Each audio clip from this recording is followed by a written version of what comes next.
Ladies and gentlemen, we all know that fish is very good for us.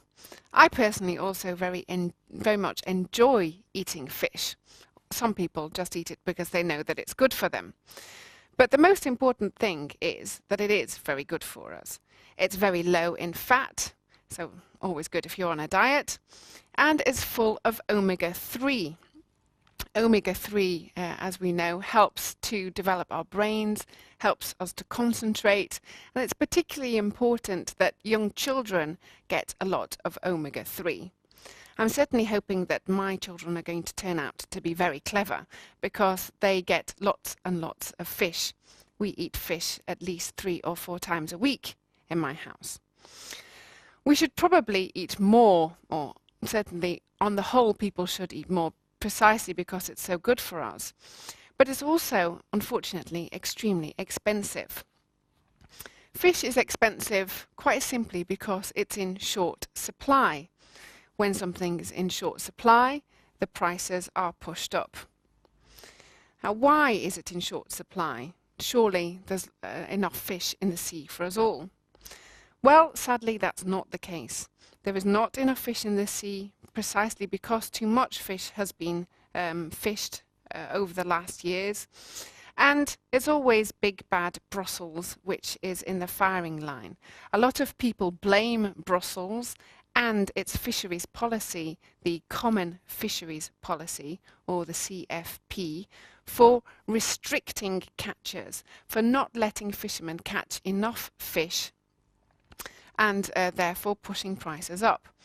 However, Brussels, quite rightly, I think, has had to restrict fishing in order to make sure that fisheries stocks can continue. Otherwise, there'd be no fish left in the sea at all.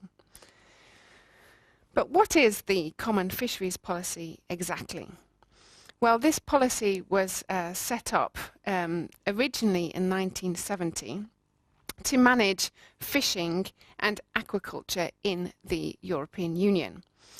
Obviously, because fish are a natural resource and a very mobile resource, it's also natural that they should be considered common property, common to the whole of the Union. Fish, of course, know no national borders. They swim wherever they like in the sea. So that's why the decision was taken to manage these resources jointly or commonly, hence the Common Fisheries Policy. The first common measures, as I said, were taken in 1970. But actually, officially, the CFP was only set up after very difficult negotiations in 1983. Like its sister policy, the Common Agricultural Policy, or the CAP, the CFP has also changed a lot since it was first set up in 1983.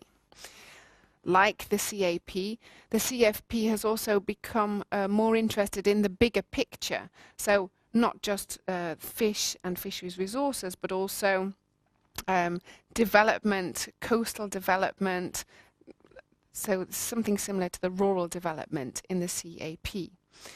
And in fact, one of the main pillars now of the CFP is what we call maritime affairs. This maritime affairs pillar wants to make sure that there's sustainable use of oceans and seas. It tries to prevent marine pollution and the loss of biodiversity because of overfishing.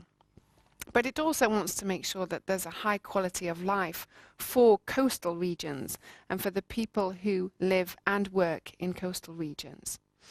It also aims to improve the image of maritime sectors. So maritime affairs is involved really in the bigger picture. The second pillar is much more specific. That's just on fisheries control and enforcement. And there are a number of rules and quotas put in place to conserve and manage fish resources.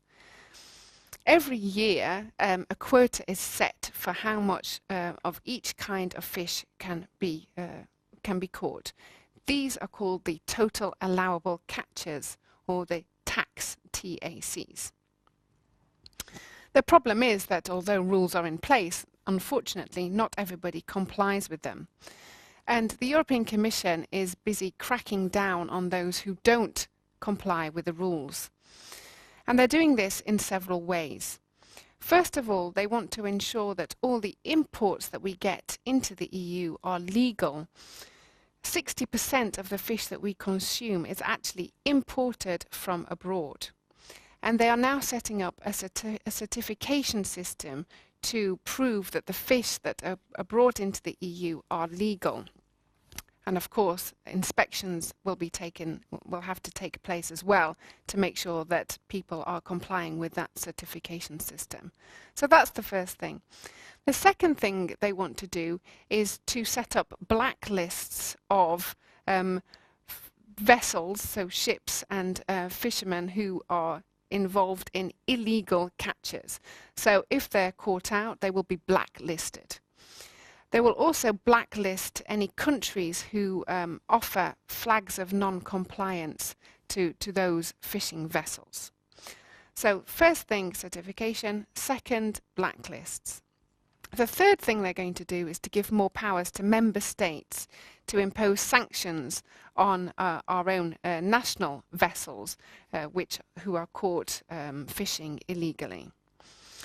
And fourthly, they want to enhance cooperation at international level, but also at regional level, to make sure that everybody is singing from the same hymn sheet and complying with the same rules. So, in conclusion, I certainly hope that these measures will be effective once they're put in place, and that we can eat our almost daily fish, in my case, with a clear conscience, knowing that the fish that we're eating has been caught legally, and also knowing that we're not, by eating fish, depleting the fish stocks. Thank you.